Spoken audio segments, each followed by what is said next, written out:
know we're always talking about cleanup in the garden, and there's two kind of rules of thumb to think of.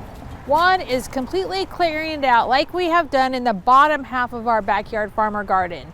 This pretty much holds all of our annuals. As you know, we talked about Japanese beetles and some of the diseases that we saw this year. So we pretty much cleaned all of this out to get any of that might be living behind in any of the leaf tatter and stuff in the garden. But we have left some of the perennial stuff up top.